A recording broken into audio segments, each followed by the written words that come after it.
Ex-Jampitsus Febri Adriansyah mengajukan pra-peradilan dan pakar hukum menilai nasib pra-peradilan ex-Jampitsus Febri akan dipengaruhi mazhab hukum hakim yang memimpin sidang. Pakar hukum Universitas Jenderal Sudirman Hibnu Nugroho menyatakan jika hakim lebih condong kepada KUHP lama, maka posisi ex-Jampitsus sebagai pemohon lebih menguntungkan. Sebab faktanya, penetapan status tersangka ex-Jampitsus tanpa melalui proses pemeriksaan sebagai saksi. Namun jika hakim yang memimpin sidang lebih condong kepada KUHP baru, maka posisi termohon dalam hal ini Kortas Tipikor Polri akan lebih diuntungkan. Hibnu juga menyoroti terkait potensi gugurnya pokok perkara dalam pra-peradilan. Hibnu bilang termohon harus sangat berhati-hati dalam menunjukkan barang bukti. Jika terlalu banyak bukti dibuka, di pra-peradilan bisa berpotensi melemahkan sidang pokok perkara. Dari KUHP lama itu adalah selain penetapan tersangka berdasarkan dua bukti, adalah diperiksa dulu sebagai tersangka.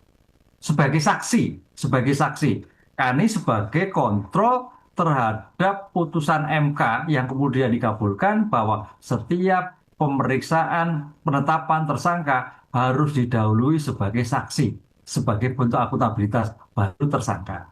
Nah gitu kan. Tapi berdasarkan KUHP baru, hal itu sudah tidak ada di dalam putusan dalam ketentuan hukum acara pidana. Lah, disitulah saya kira harus diwaspadai nanti hakim pengadilan apakah masih pada condong pada KUHP lama yang mensyaratkan adanya pemeriksaan sebagai saksi, apakah sudah pada KUHP baru, kalau KUHP baru sudah tidak perlu.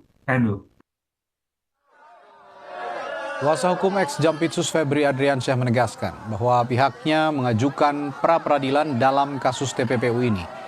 Sidang dijadwalkan berlangsung pada 18 dan 19 Agustus di Pengadilan Negeri Jakarta Selatan.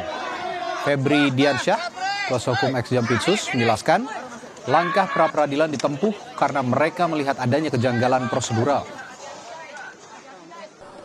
Karena ada dua permohonan, jadi masing-masing di sidang secara berbeda, hakimnya juga berbeda, jadi proses persidangan akan berjalan secara paralel, tapi hari mulainya jeda 1 hari begitu. Karena bagi kami sangat penting untuk menguji langkah-langkah atau administrasi penyidikan yang dilakukan dalam upaya paksa tersebut.